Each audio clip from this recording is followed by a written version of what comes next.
Hello, everyone, and welcome back to today's episode of Talk Your Abs Off. I'm your host, Abby Clapper, and today I am joined by Scott Tavlin, who is the morning show host of Magic 94.9 here in Tampa Bay. Hey, Scott, how you doing? I am doing so well. I'm very honored to be here. This is And we are awesome. so excited to have you. Scott, would you tell us a little bit about who you are, a little bit about your background, what you went to school for, what you're doing now? Yeah, so like you said, I am the morning show host on Magic 94.9. So it's a radio station in Tampa Bay, Florida, which is my dream. So I actually went to school at the University of South Florida, and my story kind of starts there, where it was like this young kid trying to figure out what he was made to do. And as I got into college, I was going after physical therapy because I came from a huge athletics background. I thought that would be the best fit for me. And I learned very quickly that I wasn't passionate about the things that I was learning, but I had no idea where to go. And so I got involved in a couple different organizations, and through that, I found my voice. And with one of the organizations, I became an orientation leader. And if you go to any school or university, the people that are really amped up and excited to welcome you in, I became one of those people. And what happened was I got on stage for the very first time with the microphone in my hand. And I like to tell people it was like electricity literally just shot out of my fingers. I felt it in my soul, but I didn't know what it was. But I knew that I needed to be in that space. And so I chased that feeling. I chased more opportunities to speak on stages. And I also switched up my career where I was going. And I found a radio station on campus. I stepped in the radio station. It was immediate. That's my love. That's my passion. And I created a radio show. And from there, I started working for different radio stations here in the Tampa Bay area. Long story short, from being a producer to now being a radio host, it's literally a dream that I drew out how like each 3 years would look. And now I'm in that year where I'm like, wow, the drawing became real. So that's kind of where the career starts from. And I'm excited to be here because the other half of my life is huge on fitness. A big portion of my life is chasing the big goals, going after the things that my inner voice says is impossible. And I've had to just learn over the years to say, you know what, let's just figure it out for ourselves before we throw in the towel and quit on a dream. So from doing CrossFit, from doing different lifting activities, from doing marathons, from doing an Ironman to doing ultra marathons, it's now become a huge part of who I am. And it's been a long journey to get to where I am now. And it stems from different motivations, but it's a huge part of my life. So I'm excited to be able to talk about it here. That is an insane journey. I didn't realize how intricate it was to get you to that point. Also had no idea that it started as physical therapy, because obviously I didn't go physical therapy, but we probably started the same with the same types of classes, things like that. But the way that you transitioned is really cool, and the way that you mapped it out and were able to just find what really was your driving factor and pushing you towards really truly what you were made to do. Because I think on the radio and just, you're a motivational speaker, you're speaking to people, and it's just incredible, especially with all of the experience that you've had. I thought that it could bring so much to my audience here, especially as we're starting out the new year and needing some of that extra encouragement. That I'm so excited to dig into all of that. So thanks for sharing a bit of the behind the scenes. I think that's awesome. Absolutely. I'm super excited because it's been a journey. And that's why I speak to people about it, because it wasn't just I came out ready to rock at every stage of life. It was fall on my face, figure out what's next, fall on my face, try to get back up. And through that, it has helped me build who I'm happy to be now, and also who I'm even more excited to become in the future because of watching what's happened in the past. Definitely. And tell me a little bit more. So you actually wrote down your goals for a 3-year time frame. Oh yeah, people talk about visualization and manifesting. There was an activity I did when I was working for the Office of Orientation with USF. And in that activity, I already started working with the radio station, but just as like a promo tech, somebody that was setting up tables and tents. And I had the dream in my head. I always said it to people. And that's what I tell people. I'm like, if you have a dream, say it out loud, because that's how it makes it real. If you just keep it inside, you'll never make it happen. But if you tell somebody, it's literally you admitting to the universe, hey, I know I want this. Now it's time for me to figure out how to get it. And in this activity, They had us draw. What do you want the next year to look like? What do you want year 3 to look like? Year 4, year 5. And I drew out the first year. I drew, okay, I'm a promo tech now. So I drew myself as like a producer on a morning show. I could be there learning all the things in the radio station. I think that's manageable within 3 years or in 1 year. And then in 3 years, I literally drew myself. I was like, all right, I know that if I could get to like hosting a night show and being a producer and finishing school, that would put me in a good position. And then in year 5, I drew myself as the radio host, the person controlling the show. What was crazy though is anywhere I went with this vision, I was just immediately rejected. It doesn't happen like that. In Tampa Bay, I'm super grateful that I get to be a part of a radio cluster that's in the top 20 of the United Wow. States. It's massive here. Radio is a huge thing in Tampa Bay, but I was like, you know what? You have to set those ambitious goals so you push yourself even farther. So I wrote down, I was like, okay, fine. Like I was 21 at the time. I said, in 5 years, I will be the radio host of my own show. I'm not sure how it's going to happen, but here is the vision. And slowly but surely, year 1, I was the intern learning from my best friends now, Miguel and Holly. They took me under their wing. I was helping them with their show and they were helping me grow. Year 3, in the hardest point of my life, I got my first contract. And that first contract was, you're doing a night show, just like I drew out, and you're going to be the producer on the show. I was starting to really freak out at this moment. And I kid you not, I have the picture. I took a picture of it the day where when the show that I was working for, when they had to leave the radio station that I was on, and I took over that morning show slot, it was the 5 years that I drew. Oh my gosh.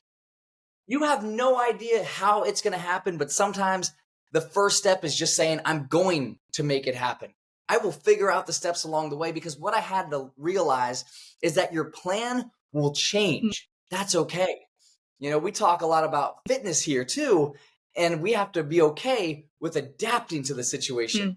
There were so many moments in my career in itself that it was nowhere close to how I envisioned it falling into like pieces. It was very painful at moments.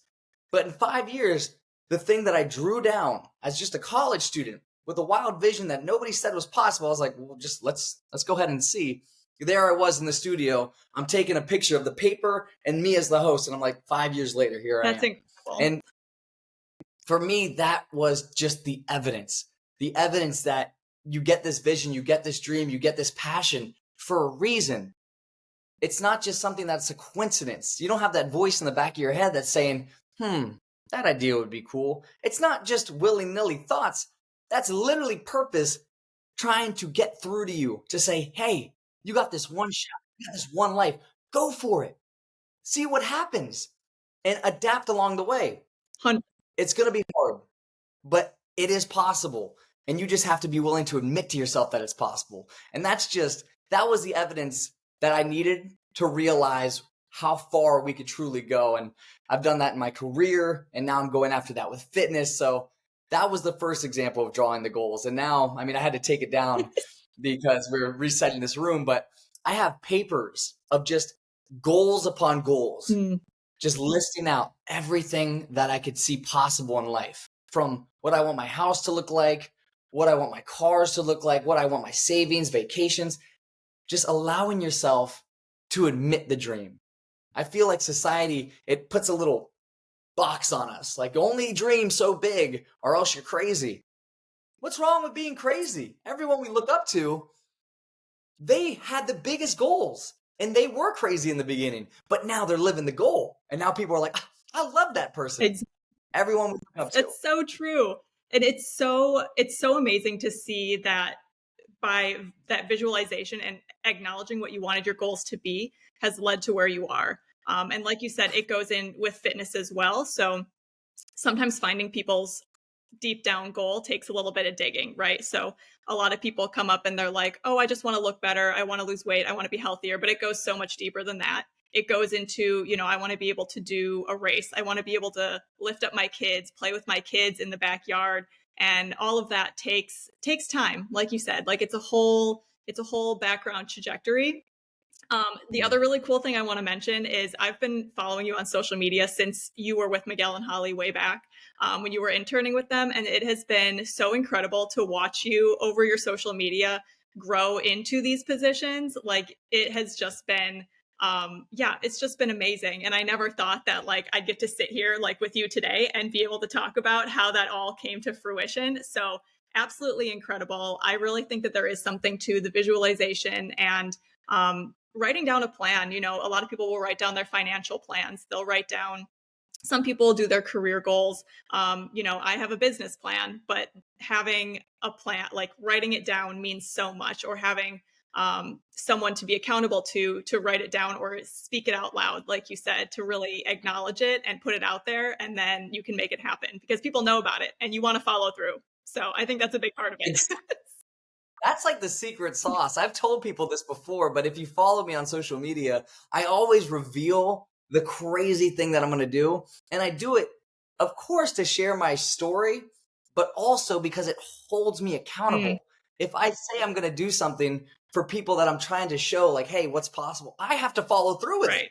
Like, you tell the ones that you love in life, but if you're even daring enough, put it out into the real world. Because for me, and we all have different senses of fears and insecurities, a huge fear of me is not living up to the standard or the vision that I present myself Mm, as. Like, I can't come into a business or a school and speak about going after your dreams if I don't do it it's very, myself. And so that's why I put it out there. I'm like, all right, this is crazy. I know it is, but here's the idea. yeah. Here's the plan. And now I have to hold myself accountable because it's not just internal anymore. It's I think external. that is It's out a in the little world. life hack, honestly, is if you really want something, put it out for the world to see, and then you have to follow through. Yeah, because now people are going to be like, well, did you do Did- it? And maybe they've never done anything like it still, but you don't want that coming back on you. You're like, okay, well, now what? You just don't follow through with your promises? exactly. It's just it's one of those ways to make it real. And keeping that vision alive, I think, is just so important. For many years, even now, I put up sticky notes like in my office, on my mirror, of where I'm trying to go. Because just as you know, life, all of a sudden, I caught this really this year where I was like, it's so easy to just get stuck in the mundane routine. I got to come home and I got to do dishes. I got to do laundry. I got to clean the house so it doesn't smell like a dog. And all of a sudden, because of all these things, we lose sight on what truly fills our Mhm. life, what we're truly going after. And that's when we start saying, I'll get to that when I have time. The time is literally now, but we got to make the vision in front of us as many times as possible. Like even on my phone, like I have my goals literally listed up. So I could see it every time I go to my phone. All right, this is what you set your sights on. Don't lose It's like a track constant of what you're reminder. going. Yeah.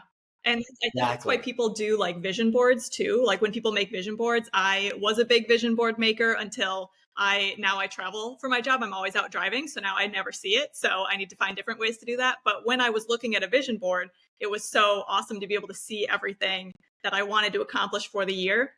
And there even happened to be a Yes. time where none of those things happened. Like one of my words was comfort. I just wanted a comfortable year of being comfortable and taking time for Hmm. myself. And, you know, and that's the year I started a business and it was the most uncomfortable year of my life. And that's just how life happened. But it was so cool to be able to look back at that vision board and see the growth, right? So even if it's not what you think it's going to be, like what you anticipate for the year or whatever your goals are, like you're going to grow from that and it's going to turn into something even more than you could imagine. Yeah, allow yourself to just go after. There's fun in the progress. Mhm. There's fun in the journey. And so many times, and I've been in a rut for like a couple weeks, months now, where I'm like, why am I not feeling as good as I've felt in the past? And I realize it's because right now I'm in a period of one, like just trying to just get by Mhm. day. But two, I haven't yet set that next thing that I'm going after. Yeah, And so once I make that that's when the fun begins in the progress. You're like, oh, like it's fun going through a finish line at a race, but it's only fun because you get to look back and see everything you've gone through. yeah, That's why people cry during marathons because they realized every day that they wanted to quit and they didn't, they put that future investment down. They go into that finish line tearing up because they realized that they didn't give up on themselves. That's the power of a journey. That's the power of progress. And that's the power of goals. And it doesn't need to be a huge, massive goal. I set small ones out all the time. Whether it's I need 5 minutes today to just soak up sunlight. Mm. I need to make sure I'm getting in 2 liters of water so I'm feeling good. I need to get an extra 10 minutes of sleep tonight. So I'm starting to set myself this tiny little goals become a little more obtainable, because a lot of the times we set something big and we're like, well, I didn't make any progress on that. And we throw it out the window. We're like, wait, it's like you said, if you break it down to the smallest possible thing and then celebrate it, Mhm. celebrate like crazy when you do it to really reinforce in the body, yes, I'm making progress. Exactly. Allow it to be fun. Yeah, and you also get that reinforcement, kinda like that, that dopamine hit too of like, "Okay, I did it. Now I can, like, continue. I can reach the next step." But I think small goals are really slept on a lot, honestly. People wanna do really big things, but then when they look at the Yeah. small goals, it's really hard to look at the small goals over time, right? That can kind of build into what you want. And that's, I talk a lot about on this podcast about habit stacking. So finding Mm, something small to start with, and then once you've nailed that down for 2 to 4 weeks, then add another thing, right? Because we want your lifestyle change or whatever your goal is, you want it to be able to last a lifetime unless you're training for a specific race or competition. And so by adding little thing on top of little thing over time, you're not even going to remember when you were just trying to do this one little thing. You're going to feel like you're struggling with this extra thing that you've added, but that was 5 things ago. You know what I mean? yeah, you've already nailed the things that at one point were a struggle. Yeah.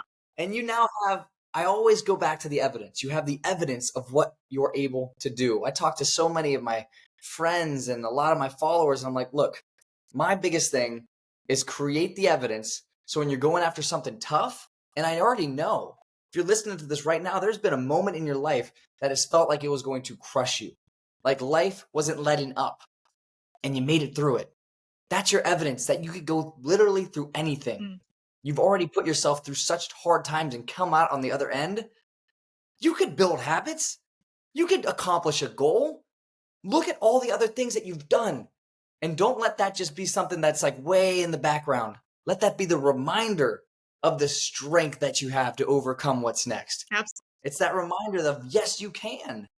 It is possible, but it does come down to a day to day reminder of always setting yourself up for that success of, okay, today's hard, but I could do hard things. Exactly. And that's where I think, like you said, the sticky notes and, the accountability, all those little things come into play too to really keep you on track.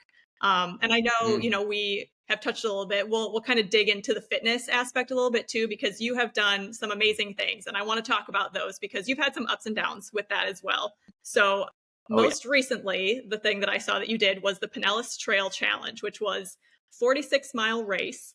I wanted to ask you what made you want to do it and what kept you going during the training. Because 46 miles, I've done a marathon, 26 was plenty. I don't think I'll ever do any more. So 46, I need to know why you did it. And I need to know what the training looked like and the thought process behind that. It was an incredible experience. And it's one that if you would have asked me 2 years ago if I would ever do an ultra marathon, I would have looked at you like you had three heads.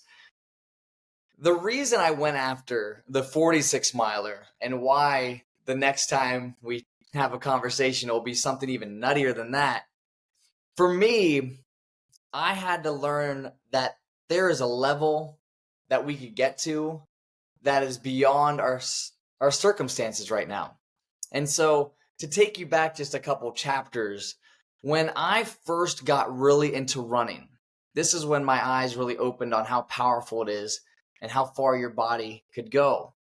I only turned to running really in 2020 was my first marathon, and I ran that marathon for my mom.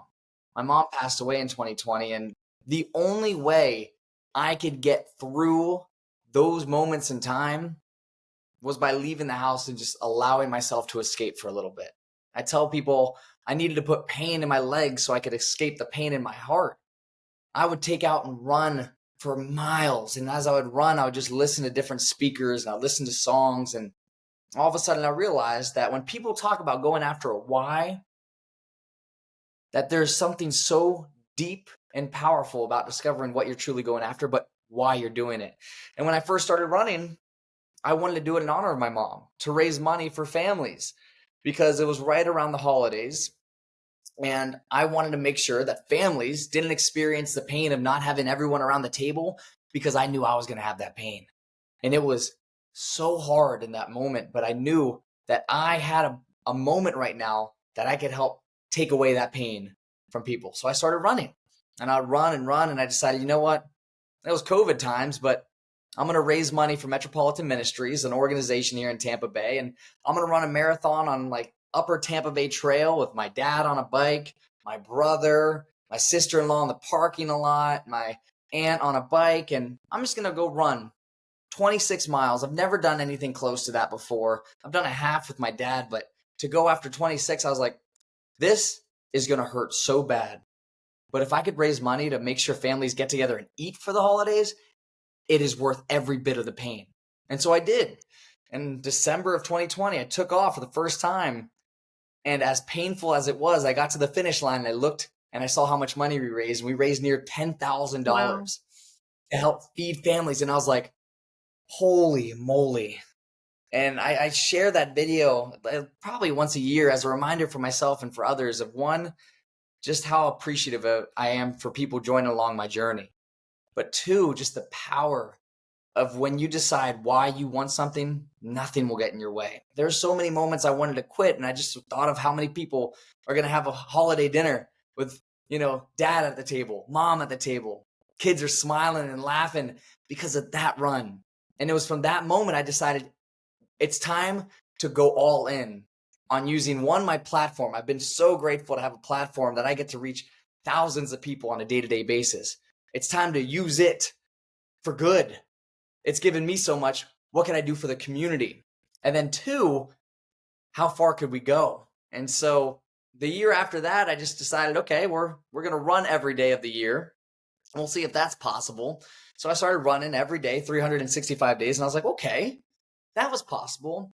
And then in 2022, I was at a Tony Robbins conference, and an amazing speaker, Siri Lindy, I think is the name. And I watched her speak about triathlons. And as she spoke about going after the triathlons and her battle with cancer, I was like, that is one of the most inspiring things I've ever heard. And in that moment, I thought to myself, could I do an Ironman? But that's when the voice spoke up in my head and it said, no, you've never done a triathlon. Why would you think you could do a full Ironman, a 2.4 mile swim, a 112 mile bike, and a 26.2 mile Oh run? my gosh. But it was because of that thought that I said, well, now I have to do it. You've doubted me. Now I have to prove you wrong. And so from that moment, it was like November of 2022, I said, you know what? I'm doing what I did before when it came to my career. I'm going to prove the impossible is possible. And so I took a full year. I told my family, I told my friends, and literally people thought I was going to die. Like, my family thought I was crazy when I told them during our holiday dinner. My girlfriend thought I was crazy because she was so worried that I was going to get hurt. She was so worried that I had no idea what I was going into. And she was right, because I didn't. But I knew that if I could tie it to something that is strong enough, and if I go through everything that I know, I could come out a year from now with an Ironman trophy around my neck. And I did.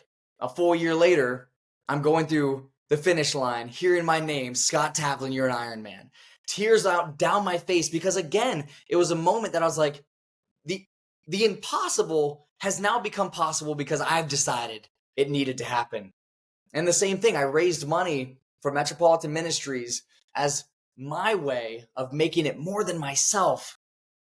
When you take yourself out of the equation and you put something way more important, your family, people in need, and you make that the why, holy moly, you will move mountains. And it was because of that was last year, I knew I needed to raise the bar. So I was like, okay, let's see what's next. And I looked, and a friend sent me the Pinellas Trail Challenge, a 46-mile run. And I was like, that seems hard. Like, my legs were jello during the Ironman. But same thought. Why not me? If other people could do it, this isn't a me, me, me situation, but it's a, well, what's possible? Why would I say I can't do something without at least trying? I'd rather go after it, fail miserably, publicly, but at least give it a go. And I did the same thing. This year, I went after the 46 miler and I raised money for teachers. I knew I have so many teacher friends that I just hear the stories, and it, one, breaks my heart, but it also inspires me of what they do every day. And I wouldn't be where I am today without incredible teachers stepping up. But now I know the behind the scenes. And so I raised money for them. And I was like, okay, you know what? I want to raise money to help clear off their list, to take some stress off of them. That was my motivation. The motivation was to show people what's possible, to raise money for teachers and to raise the bar. And I gave myself 5 months to train for it. And the training was, one, I do a lot of research before I go after these things of like, okay, what does a training schedule look like? How should I running the right way? Because as I trained for the Ironman last year, I had to learn that there is actually a proper way to train. So you're not just like going after something but not making any progress. So it's switching up the runs, long runs, short runs, fast runs, lifting, eating, stretching. I had to incorporate things that I don't like doing. I don't like stretching, but when you're going after running 46 miles, I was so scared I was going to get hurt. So I took off, and this past August, I ran 46 miles, blowing my mind again of like, holy moly, it was hard, but there's something so beautiful in showing what is possible. And now I stack that into my little bucket of evidence for whatever I choose next, or whatever I go after next, or whatever life throws at us next. I look at this bucket and I'm like, you know what? Yeah, this is hard, but look at everything we've done. We could do hard things. We just have to trust ourselves and also be patient enough with ourselves to get there. I wouldn't be able to do it if it was just 2 months of training. I wouldn't be able to just get up and go. But I also do believe that we are only going at a small percentage of what we actually have. And I've learned a lot. There's a guy named David Goggins that, oh my gosh, insane. Yeah. He opened my eyes to what is possible. Hearing his stories, that's when I was like, Scott, you are only going at like 20, 30% of what you're capable of. Wow. Let's raise the bar. And so that really helped me kick up the gear of, let's raise the bar now. I want to see what's out there. I want to reach as far as I can go, because I want to be able to look back and say, you know what? You gave this thing everything you've got.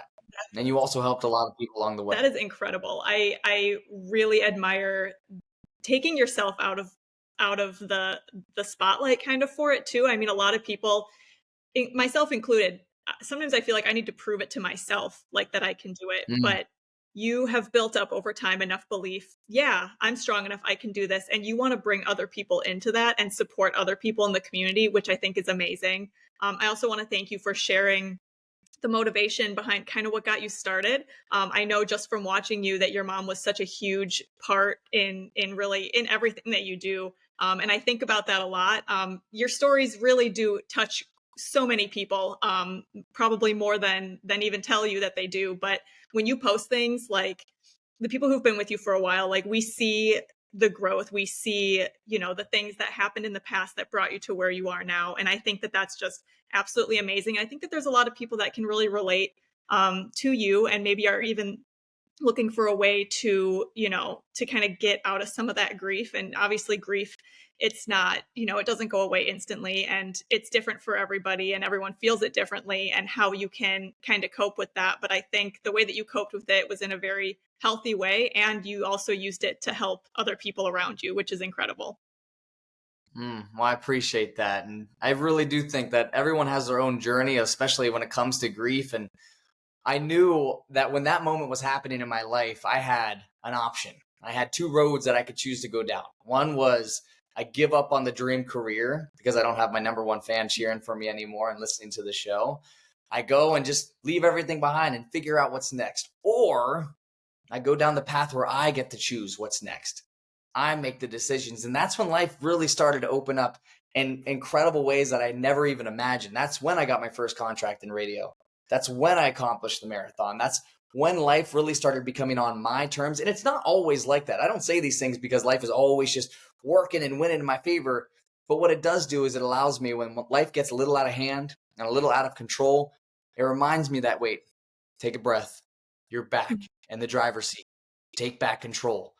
And so I do believe we all have that option. Every morning, we actually get a chance to pick what path are we going to go down. And so many people think I'm crazy for how upbeat or how positive I am, but it's because every morning, more times than not, I pick that path of, you know what? Circumstances, times, they're tough right now, but I'm going after the path where I'm in control. And I'm going to take back control as much as I can to make the most out of what we got. Absolutely. That's why I was so excited to talk to you, because I know that we need so much more of that mentality, but it genuinely is a choice, like you said, that we need to make every single day. And that choice is really freaking hard sometimes. Like, you know that. I'm sure it's a struggle for you too. But It yeah. is.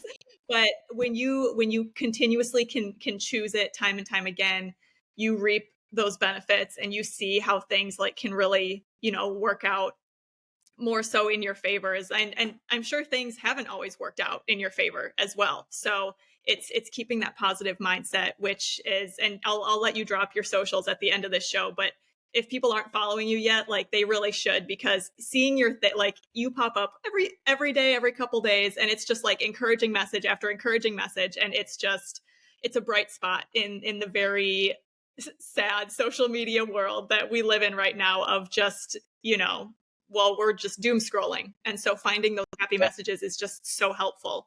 I wanted to also touch on, you had said something that I'm really curious about. When you have that doubt that comes into your mind that says, oh, you could never do a marathon or you could never do an ultra marathon, but you're able to just look at yourself and say, well, now I'm going to do it. How did you come to that like realization where you could change your mindset like that?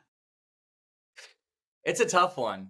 It's honestly, it's a day by day battle. There's more goals that we're going after now, and it's exactly that. Like the doubt doesn't leave; you just get better at talking back to Mm. it. A lot of the times, we think that voice is the only voice that gets to have a say in matters. But for me, I've had to learn, one, you talk back.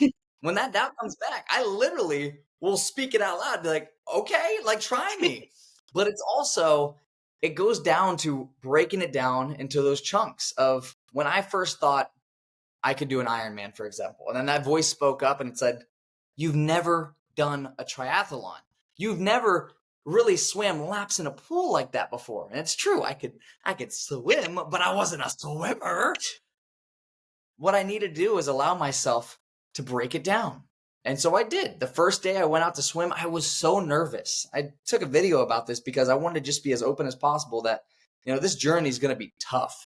And I went to the pool. I had no idea what I was going to do, but I got in the water and I swam, I think for the first time, like 500 yards, which is not even close to what you swim in the Ironman swim, but I was whooped, like just gasped beyond belief, exhausted. But I got the first day out and I said, okay, day one, done, sweet. And I broke the runs down into small little chunks where it was like, it started as 1 mile. I could do 1 mile, 2 miles. Biking, same thing. I would bike for 10 miles. I could do 10 miles. And one, it's allowing yourself to see that I don't need to do this all right now and immediately. But I could do a little bit, and then I could grow upon that. And if I could grow upon that, then I could grow upon that. And then you look back and you're like, holy moly, I'm a lot farther a month from now because I allowed myself to just go to the smallest thing. And day one, get in the water. Day two, swim a lap. Day one, go for a walk. Before you say, I used to say, this is crazy, but I used to say I wasn't a runner. So I was like, I just like to lift. I'm not a runner. And the truth is, I just never really put much time into running. So I already created that belief. We have to be very careful of the words that we use to ourselves, the language that we use. That carries so much weight. When we say we're not something, even if like you're just like joking with, you are putting that into your body that it's not meant for you. I just decided to ask questions back. Why not? And if it's something that you truly want to go after, well, allow yourself to break it down. The biggest of goals start with the smallest of steps. Take that first step and allow yourself to see how how much did it feel? And then the next day, and then the next day. I always like to tell people, if you want to make something real, literally schedule it. That's why I did the Ironman, because I literally signed up. And the thing with the Ironman is you pay a lot of Oh, money yeah. to do it. Like, whew, you don't back out at that point. You click that submit button, you make that payment. And when I paid for it, I never trained for it. But I was like, okay, here's your year, scheduled, done. Now it has to happen. But I gave myself a year, and I broke it down really small to say, we're going to get there, or we're just going to take this thing piece by piece. And there's a lot of moments in that journey where it's like, I I am having an off day. I feel horrible. And those moments are going to happen. And some days you just have to be patient with yourself, and you have to give yourself grace. If you're just beat up on yourself all the time, what's the fun in this? Why are we doing this? Exactly. Some days we just have to allow ourselves to take a break. Some days we have to allow ourselves to dive deeper into why we're doing something. Because, like I said, if you're just making it about you, I want to be the greatest, I want to be the one that's getting all the medals, like that does motivate some people. But when you're alone in the pool, for my example, if it's just about you, you're going to walk out, you're going to Oh, quit. yeah. When you make it about something bigger, especially as we're talking about fitness, and I love that you brought up, if you want to just get fit enough to be able to play around with your kids in the backyard, lift up your kids in the air, not be winded when you're going to the theme parks, that's where you go to think. That's what you go when you're having a day where you're like, I don't want to do this anymore. You dive in deeper. You think of yourself literally being with the kids at the theme park, them looking up to you and thinking about how much of a rock star my mom is, Mm. how awesome my dad is, that they're just with me having a great time. My dad is such an inspiration for me. And I'm not sure if he really understands how much he's motivated me through the years to continue this journey of health and fitness, because the dude's like 62, 3, and he's just grinding, like just grinding. But he was always my motivation. And I was always proud because I was like, man, my dad's kicking butt. And I hope I could do that one day if I have kids and say, you know what? I hope I could be there for them. Absolutely. That's the reminder. And that was always for me, is when I had those days where I didn't want to do it. And both for the ultra marathon, the Ironman, it was, this is really hard right now, but this is going to change someone's life. Mm. So get your butt back on the bike, back on the road, or back in the pool, and put in some time and see what happens on the other side. That's so incredible. I think that I really like how you mentioned, like, that's really what breaks through those limiting beliefs, is when you have that deeper understanding of why you're doing what you're doing, that's what is really removing like those distractions or those negative thoughts. I had heard something one time. So I have anxiety. And I've had it my whole entire life. And I read something one time that said, don't say like, oh, I'm anxious, or like I have anxiety, which I just said that I have anxiety, because that's defining you as that negative thing that you have. Mm-hmm. You can be dealing with it, but as long as you aren't internalizing it and making it, your entire being, which I think I did for quite some time, was really like leaning into my mental health, like, oh, I can't do this because like I have anxiety. There's no way I could overcome that. I just recently had posted, after 5 or 6 years, I'm no longer on medication for my anxiety. I found ways to cope with it. And like that, right? I know it's like definitely something to celebrate, but I think like overcoming that, and that's not everybody's story. Like medication has its Yeah. place. But for me, even not being on medication, it's like I still get those anxious thoughts, but it's like, okay, like you said, you look back at the hard things that you've done in your life. Like, started a business. I moved away from my family. I live in a different state now. Like all of these really hard things culminated to where I am now. So you can, like you said, you can look back at the hard things that you've accomplished and kind of move forward from that. And I really think that limiting beliefs is really what holds people back. So I'm hoping that after this, that people will have like a renewed sense of like faith in themselves and hope in themselves, that they can do anything, and that they can really, push forward and start those small steps. Something though that I Mm. do want to touch on, because we haven't talked too much about it. There was one story that you had shared, and I remember it vividly because it was kind of like a big deal while you were training. I don't remember what you were training for. You'll have to remind me. And you got heat exhaustion, heat stroke in the middle of one of your trainings, and it set you back a little bit. And as someone Mm. who's done so much, I want to hear about that setback, and really how that changed things for you, if it changed things at all.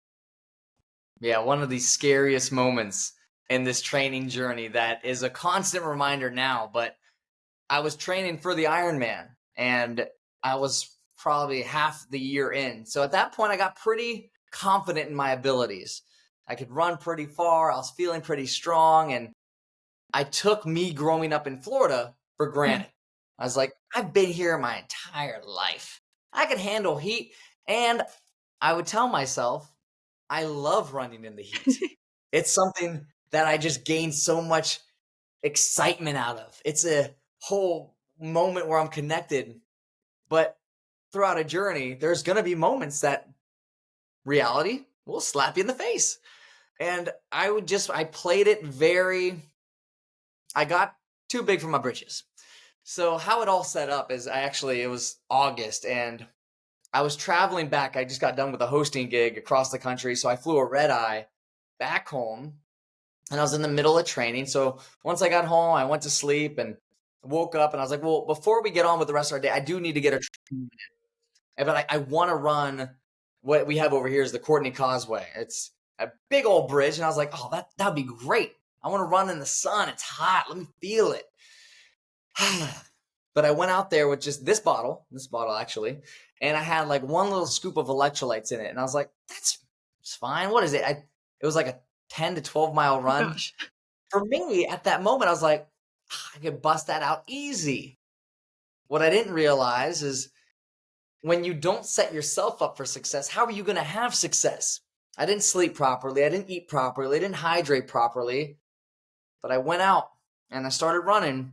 And as I started running, I was feeling pretty good. I got to the end of where I wanted to go over the bridge. But then it was when I turned around and I went back over and I was like, I was out of this bottle, which I learned, again, part of your journey is understanding what it takes to hit bigger goals is doing it the right way. And I realize now that your body needs a lot more nutrition, hydration, sleep, recovery. But I was already out of this bottle and I was like, okay, like it's 5 miles back. I could do 5 miles back with nothing. But the sun was beating down. And in that moment in my running life, I was not wearing a shirt. I had just sunglasses on. I wanted to get a tan. So I get pretty pasty white sometimes. So as I turned around to go down on the bridge, I realized I was like, I'm gassed. I'm tired. Like, okay, I'll slow down a little bit. And the problem here is I had a conversation with a buddy a couple weeks prior that we were going back and forth and we're like, you know what, when we run, as long as we never stop and walk, then we're good. Like even if we'll just slow down if it gets hard. So I was like, let me slow down. And as I started slowing down and the sun's beating down on my neck, it's like my neck is on fire, my back is lit up. I realized that even as I'm slowing down, my heart's it's still beating very fast. I'm watching it on my watch. I'm like, okay, we're still very up there. This, I'm trying to, okay, fine. I'll give in. I'll walk. So I started walking and I figured I'd get back to a running pace eventually, but my heart just was still pounding. I was like, well, this isn't great.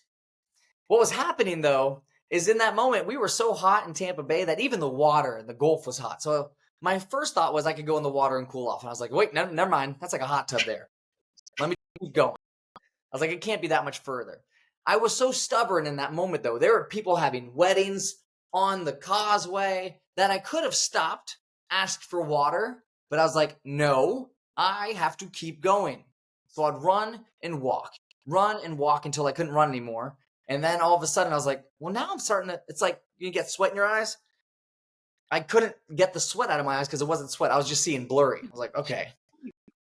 So I'd have to stop. I'd sit under a tree for a couple minutes, try to cool off. And that's when I realized, oh, this is serious. My body is officially overheated and I have nothing to protect it. No shirt, no hat. So I'm wearing a towel over my head to try to cover my neck. And I still have miles to go. And it just got worse through that journey. I was really struggling. I was in fear that I was going to pass out right there by the causeway. I was really honestly hoping that somebody would see me, even though I didn't want to speak up and be like, hey, bud, you want some water? Nobody did that because I just looked like a normal runner going out there. But I'm walking, I'm trying to get there. And my goal was to get to a shack. I knew there was a shack at the end that served like food and water and stuff. But I couldn't get there. I got to the like pavilions before it and I'd have to sit. It's literally like 100 yards away. And I just couldn't go. I couldn't walk. I was like, okay, I'm going to sit here. I'm going to get up and I'm going to get to the next one. I'm going to sit here. And I ran to like the shower, the beach shower, and I just tried to drown myself in water. And I ran up to the concessions. I collapsed at the concessions and I just begged them. I was like, do you have like Gatorade? And they're like, no. And I was like, no. Oh no. I was like, do you have any salt? Like, I need salt. I need something. My body is depleted. So they were so amazing. They gave me cold water and salt. I'm literally licking the salt, drinking the water, and I started to feel good for just a second. And then I was like, well, let me get like a fruit cup so I could get some carbs back in my body to fuel back up and I could finish this run. So silly. As I started eating this little fruit cup, I went and sat and I couldn't sit any longer. And I was like, I'm gonna fall backwards. And I did. And I fell backwards and I was woozy. And I got nauseous. I started like throwing up in a trash can. That's when I was like, in my head, I was like, I'm going to die out here. I'm overheated. I'm having heat exhaustion. I need immediate help. And so there was families around, so I didn't want to embarrass the family. So I ran to the side of the concessions and I'm like banging on the door. I'm like, I need ice now. They didn't hear me. But this mom walked by with her kid and they're like, that's why you drink water. And I'm like, no. Well, I'm like, I need help so bad. And they saw me eventually and they set up a fan that sat on me. They covered my entire body with ice and then I couldn't finish the run. I had to sit there. I called my girlfriend and I said, I need you to pick me up. Like this, I literally can't even make it. It was maybe a mile left. I was like, I can't. There's no way. I will die before I get to the car, as I had ice literally all over my body. It was the biggest learning moment to always, one, over prepare, but two, listen to your body. And I took it for granted. I got too cocky in the moment of training that I was like, well, I've done this before. Let me just go at it like I don't need the extra help, the extra preparation. But it was that moment that taught me of how much I should be drinking, eating, sleeping, recovering, ice, cooling. I never run without a shirt now. I always do because I realized that I was setting myself up to cook, Yeah. to fry, because there's nothing protecting my skin. It was one of the scariest moments, but also one of the most important moments in this journey that taught me the most. Yeah. That helped me get through, the future races because I knew how much I needed to drink and eat to make sure that my body was in tip-top shape to go the distance, literally. Absolutely. Thank you for sharing that. And I'm honestly hoping that someone who, is maybe thinking that they want to do something big and before they go and try to do too much too fast. I know you've kind of talked about easing into it, taking it slow, but sometimes people don't. And, I've been guilty of that myself. I think we all have. But I'm hoping that, especially for those who live in Florida, or in a place that's hot, in a hot state, or if you're up north and it's summertime and it's hot, just really being prepared. I think that's, being prepared, making sure you have the proper hydration, proper nutrition.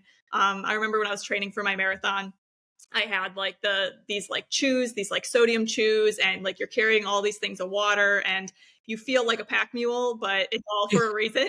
And it's absolutely worth it. Like you feel, you see people running with nothing and you're like, oh man, like that's amazing. Like, look at them go. But like, you want to be prepared. So I think that that's a big, something that people can take away and just kind of remember as they go into training for something larger that they haven't really gotten themselves into before. I would highly Oh recommend, yeah. making sure you're hydrated or even making sure that someone knows where you're going and what time you plan to be back too.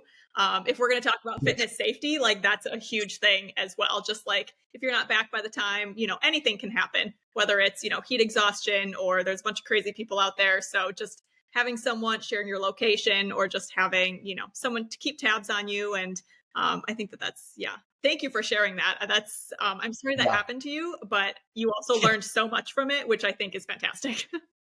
Yeah, take the lesson away. I was very happy that I got messages after I shared that story that they were able to see signs not only in themselves but in their kids Yeah.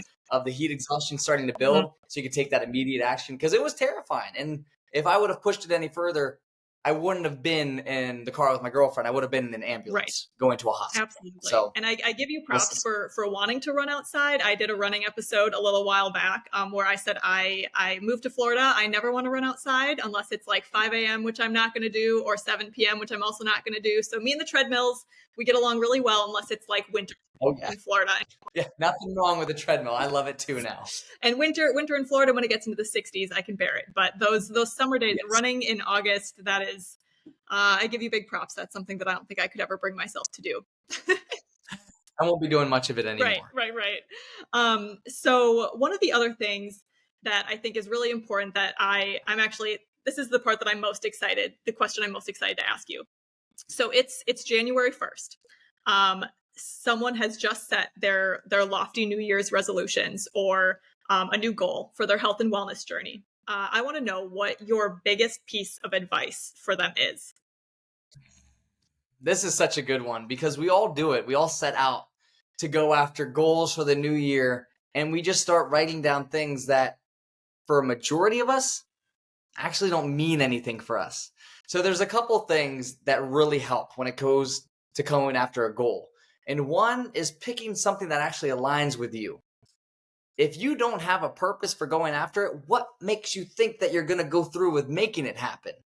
And so allowing yourself to say, okay, I have on this list 20 major goals. What are the 5 most important ones? But more importantly than that, the first thing I always do is, why do you want it?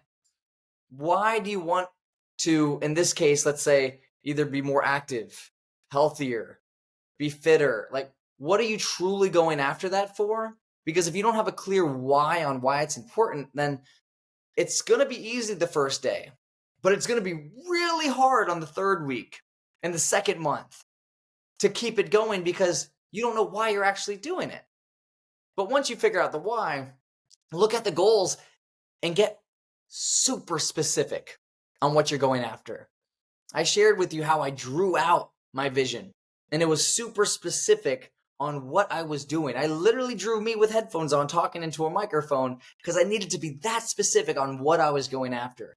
The more specific you are with what you want, the clearer it will become on how you get it. See, don't allow the how to get into the way for your goals. Your how, like I said earlier, it will change.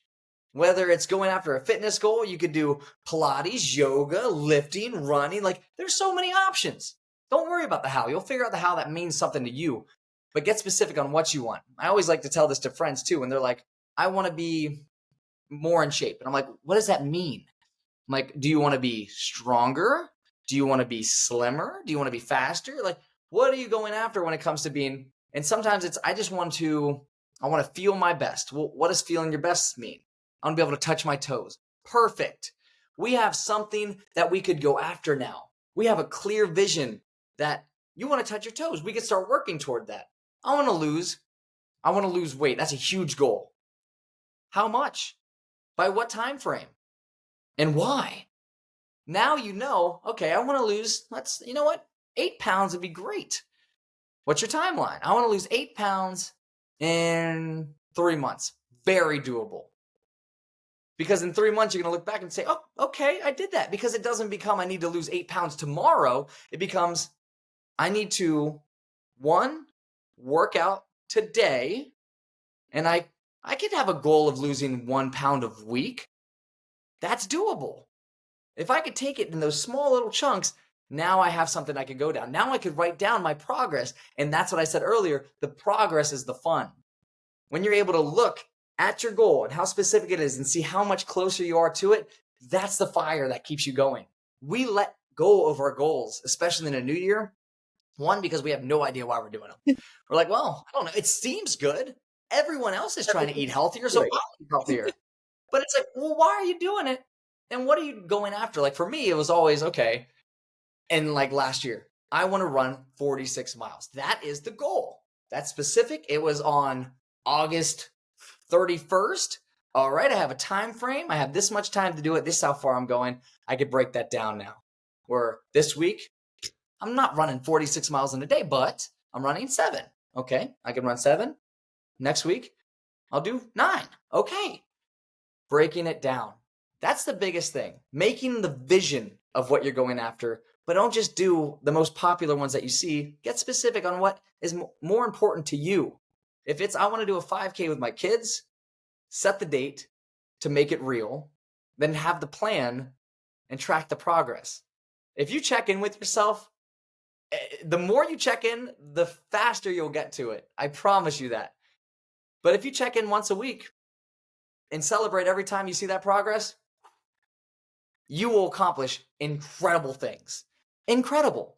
But I see this a lot. When you go after a goal, when's the last time you checked on how much progress you made on the goal?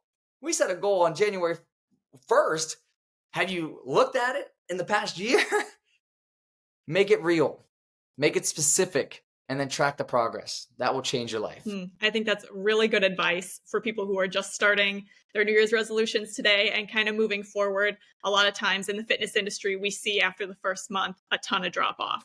So keeping that in mind, maybe even now as you're listening to this, you can pause the podcast right now and do it if that works for you. But opening up whatever you use for a calendar and putting those check-ins in, especially past the end of January, where you can really stay accountable to yourself. Like, as much as I talk about having an accountability buddy, having a personal trainer, you have yourself to account for, and you need to make sure that you are, acknowledging, okay, this worked, this didn't work. And it's okay if things don't work. You're just checking things off that aren't working as you continue to move forward to find what is going to work for you. I love that. Scott. I think that's fantastic. I'm so happy to help with it because it's something, and I'll be honest, like I've struggled with it for so long and I still do. But if we could go back to these little small principles, you'll find yourself making a little more progress each time. So you're actually seeing that, oh, I can do this. It's not going to be the same story of, well, I've tried that and it didn't work. And that's why I always talk about, like, the most important thing is figuring out the why. If you could figure out why you actually want it to happen, and I'm not talking about, I want to look good. Like, why do you want to look good?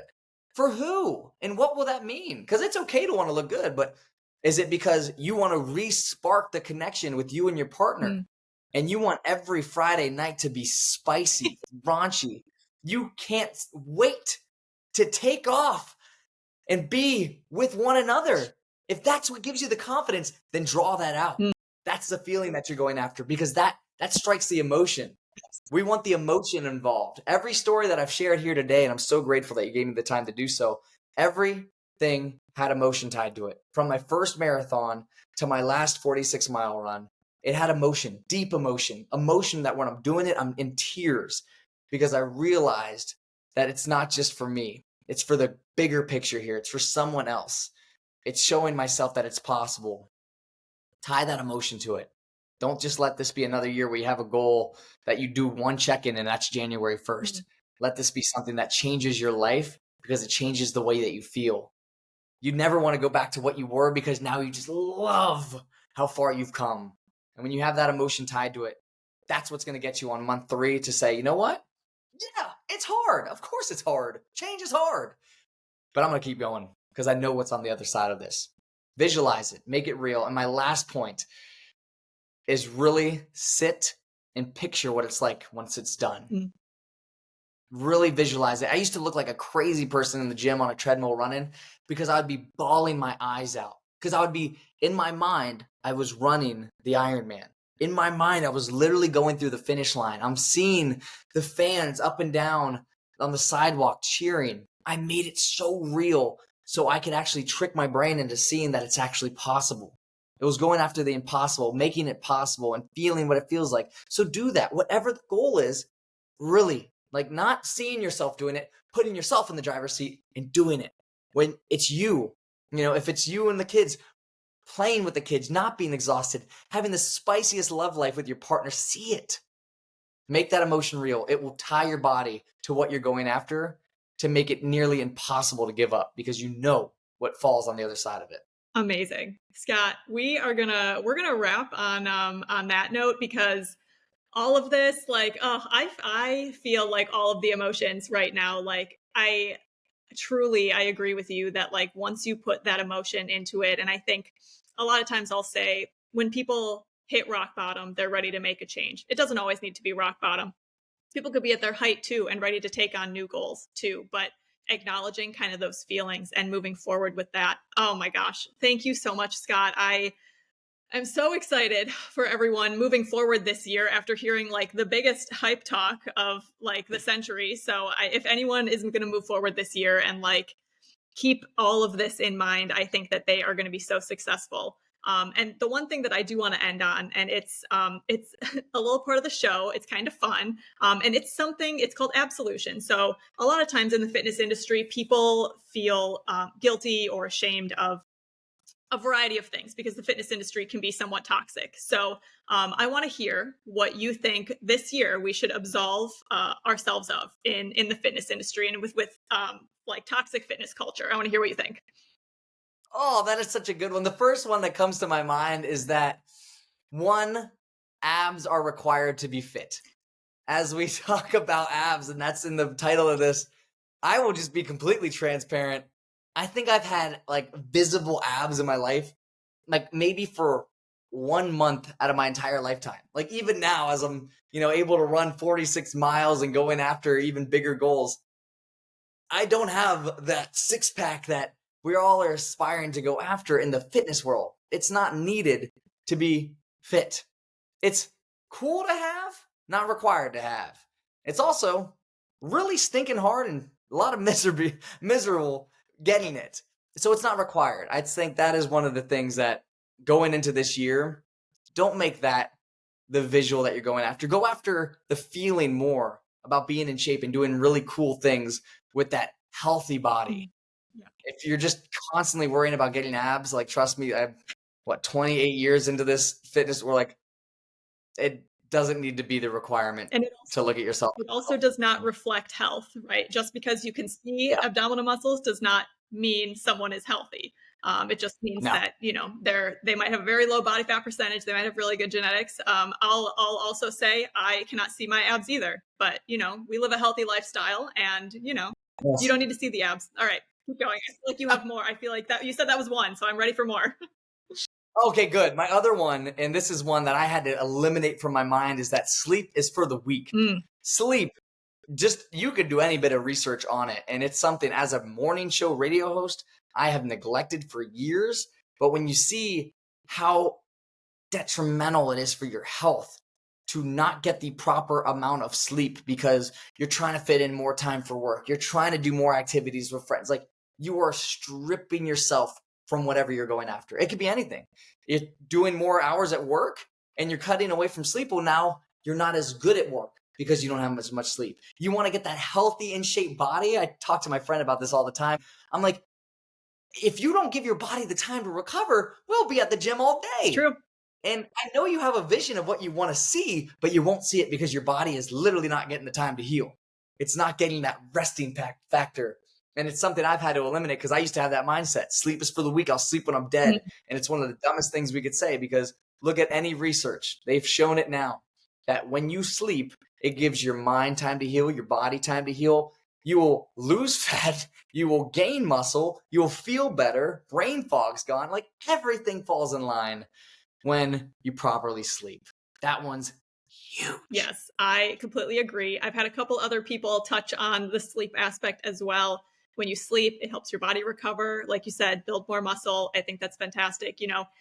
You and I, we're not in college anymore. I know we didn't probably get much sleep in college. So talking to those college kids, if y'all have goals, get some sleep. I know it's hard in college, but like now's the time. Just maybe a couple extra hours if you can squeeze it. But yeah, true. And your adult self will thank you if you get enough sleep. Well, Scott, if people want to hear more about you, follow your motivational journey, hear your encouraging stories, which I recommend everybody go follow Scott, where can they find you? I am everywhere at Scott Tavlin. So that is SCOTTTAV as in Victor, LIN. Everywhere, Facebook, Instagram, TikTok. I should do more TikToks. I will. And all of those. I try to share my life and just connect with you. And if you have anything that you want to share with me there, please do. I try to respond as much as possible. So just message me on there. Can confirm Scott will respond to your messages. Yeah. So just it will not go unseen and unresponded to. So Scott, thank you so much. This has been such a great conversation, and I am so excited to see what 2025 holds for everyone and their goals. And yeah, as we move forward. So happy 2025, everyone. Hey y'all, Abby here. If you're looking to stay consistent with your workouts and hit your fitness goals, I've got something just for you, a brand new free workout planner. This guide will help you plan your daily workouts, track your habits, and stay motivated every single day. It's simple, easy to use, and designed to keep you on track, whether you're hitting the gym, working out at home, or just getting started. Grab your free copy now by heading to endorphinwellness.com or clicking the link in the show notes. Let's get organized, stay consistent, and crush those 2025 goals together.